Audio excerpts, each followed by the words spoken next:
2023 সালের primary TET পরীক্ষা নিয়ে অফিসিয়াল বিজ্ঞপ্তি প্রকাশ করল পশ্চিমবঙ্গ প্রাথমিক শিক্ষা পর্ষদ। বিজ্ঞপ্তিটি প্রকাশ করেছে আজকে 13/9/2023 তারিখে।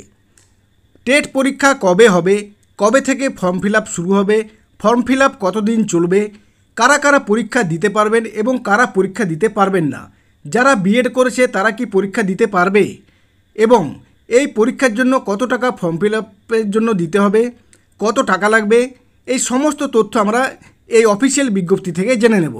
তো চলুন দেখে নিই। It is hereby notified for information that West Bengal Board of Primary Education will conduct teacher eligibility test TET 2023 on 10/12/2023 Sunday, অর্থাৎ ডিসেম্বর মাসের 10 তারিখে রবিবার প্রাইমারি টেট পরীক্ষা হতে চলেছে। এবার দেখে নিন এই পরীক্ষার জন্য যোগ্যতা কি থাকতে হবে, এলিজিবিলিটি ক্রাইটেরিয়া কি কি আছে।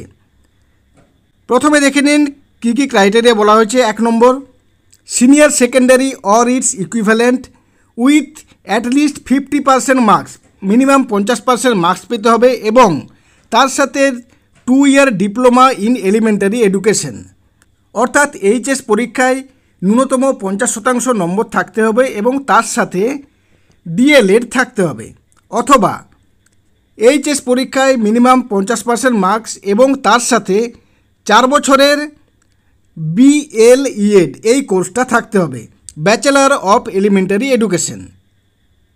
3 নম্বর ক্রাইটেরিয়া কি, এইচএসে মিনিমাম 50% মার্কস এবং তার সাথে diploma in education special education a course recognized by rehabilitation council of India.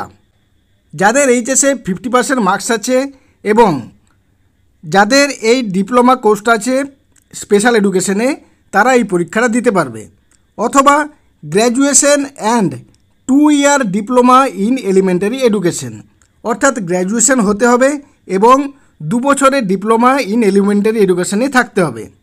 এইচএসে 5% নাম্বারের রিল্যাক্সেশন দেওয়া হয়েছে কাদের জন্য, SC ST OBC A OBC B exempted category, ex serviceman category, differently abled category DSC এবং DH die in harness category candidate. এই সমস্ত ক্যান্ডিডেটদের জন্য 5% নম্বরের relaxation দেওয়া হয়েছে এইচএসের ক্ষেত্রে। এবার দেখে নিন 2 নম্বর, person who have appeared for final exam to 2 year DLED course from NCT recognized institution on the date of this notification and the result is yet to be released, অর্থাৎ যাদের DLED এর কোর্সে ফাইনাল এক্সামিনেশনের জন্য appear হয়েছে তারা ওখানে পরীক্ষায় বসতে পারবে। তারপর বলা হয়েছে person who have appear for final exam to 4 year BLED course, যারা 4 year BLED কোর্সের জন্য পড়ছেন এবং যারা ফাইনাল ইয়ারের জন্য অ্যাপিয়ার করেছেন, রেজাল্ট এখনও বেরোয়নি, তারাও এই পরীক্ষার জন্য আবেদন করতে পারবেন। যারা ফাইনাল ইয়ার দিচ্ছে DED কোর্স করছে তারাও এই পরীক্ষার জন্য আবেদন করতে পারবেন। 4 নম্বর কি, person who are pursuing DLED or DED special education or 4 year BLED course in NCT or RCI recognized institution, যারা এগুলো নিয়ে পড়াশুনো করছে তাদেরকেও এই পরীক্ষাতে বসতে পারবেন। এবার দেখুন option for first language. First language কী কী হতে পারে, বেঙ্গলি, হিন্দি, উর্দু, নেপালি, সাঁওতালি, ওড়িয়া অ্যান্ড তেলেগু। এগুলো তারা কোন স্কুলে পড়াশুনো করেছে, কোন মিডিয়ামে, তার বেসিসে এটা হবে। সেকেন্ড ল্যাঙ্গুয়েজ ইংলিশ, এটা সবার জন্য।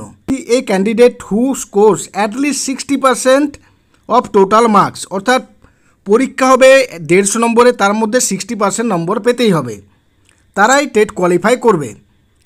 এর মধ্যে আবার 5% রিল্যাক্সেশন দেওয়া হয়েছে, অর্থাৎ 55% মার্কস পেলেও চলবে কাদের, SC ST OBC A OBC B এবং differently abled category, exempted category, ex serviceman category এবং DH ক্যাটাগরি। এই সমস্ত ক্যাটাগরিদের জন্য 55% মার্কস পেলেই টেট কোয়ালিফাই করে যাবে। এবার দেখে নিন টেট পরীক্ষার ফর্ম ফিল আপের জন্য কত টাকা লাগছে। যারা জেনারেল তাদেরকে দিতে হচ্ছে 500 টাকা, OBC A বা OBC B তাদেরকে দিতে হচ্ছে 400 টাকা, SC ST DSC এবং EC তাদেরকে দিতে হচ্ছে 250 টাকা। এই টাকাটা কিভাবে পে করতে পারে, ক্রেডিট কার্ড, ডেবিট কার্ড বা ইন্টারনেট ব্যাঙ্কিংয়ের মাধ্যমে এই টাকাটা পে করতে হবে অনলাইনে ফর্ম ফিল আপ করার সময়। মোড অফ অ্যাপ্লিকেশন কীভাবে করবেন, www.wbprimaryeducation.org এই ওয়েবসাইটে গিয়ে আবেদন করতে হবে। অনলাইনে আবেদন শুরু হচ্ছে 14/9/2023 তারিখে সন্ধ্যে 7টার সময়। সন্ধ্যে 7টার পর থেকে আপনারা এই আবেদনটা অনলাইনে করতে পারবেন। এটা চলবে 4/10/2023 তারিখ পর্যন্ত, রাত 11:59 পর্যন্ত এই ফর্ম ফিল আপটা চলবে। The application fee can be paid till 5/10/2023। 5/10/2023 মধ্যে অ্যাপ্লিকেশনের ফিটা পেমেন্ট অবশ্যই করতে হবে। তো এই পরীক্ষার জন্য কিভাবে ফর্ম ফিল আপ করবেন আমি পরবর্তী ভিডিওতে সেটা ডিটেলসে দেখিয়ে দেব। ধন্যবাদ।